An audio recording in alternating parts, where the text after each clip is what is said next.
রেগার কাজের সময় গাছ ভেঙে মর্মান্তিক মৃত্যু হয়েছে দুই শ্রমিকের। এই ঘটনায় গুরুতর আহত হয়েছেন আরও দুজন। এই ঘটনায় আমবাসা ব্লকের নাইলাহাবাড়িতে তীব্র শোকের ছায়া নেমে এসেছে। ঘটনার বিবরণে জানা গিয়েছে, আজ আমবাসা ব্লকের নাইলাহাবাড়িতে রেগার কাজ চলছিল। এই কাজ করার সময় গাছ ভেঙে পড়ে ঘটনাস্থলে মৃত্যু হয় দুই শ্রমিকের। এই ঘটনায় গুরুতর আহত হয়েছেন আরও দুজন। নিহতের নাম রবার্ট মলসম, বয়স 22, এবং জুহিরানি মলসম। গুরুতরভাবে আহত হয়েছেন সূর্য শাহ মলসম, বয়স 35, জগৎ ভক্ত মলসম, বয়স 50। তাদেরকে হাসপাতালে ভর্তি করানো হয়েছে।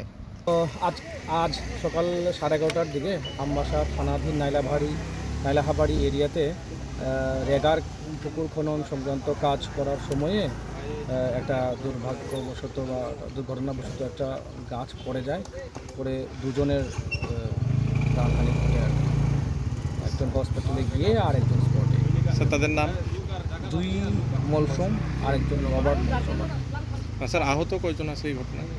আরও দুজন হসপিটালে আছে ট্রিটমেন্টে। আশা করি ভালোই থাকবে। মরে যায়।